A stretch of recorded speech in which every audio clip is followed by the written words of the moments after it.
ஓ மணமகன் அமீரின் புதல்வன் ஆலசாஹதும் ஆமதிமலர் ஹாரூன் அவரின் செல்வி ரிஃபாவும் அழகாய் சேர்ந்தே பொன்வாசம் இதமாய் மின்னும் என் தேசம் செம்மேகங்கள் பூமாலை தூவிட மலர்கள் ஒன்றாகும் நேரம் இலைகள் பொன் தாழம் போடும் வழிந்து மின்னும் மேடையில் இணையும் ஜோடி மலர் தீபம் மீன்களும் உமை வாழ்த்தும் இந்நாள் ஓ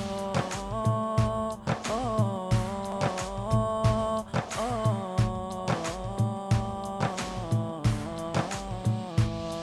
இறை அன்பில் சேரும் உறவே பேரின்பம் காண்பீரே பொன் சுவனில் நீர் சிறகாட இறை அருளை பெறுவீரே அண்ணல் அபிநாதர் வாழ்க்கை மனமெங்கும் நீராட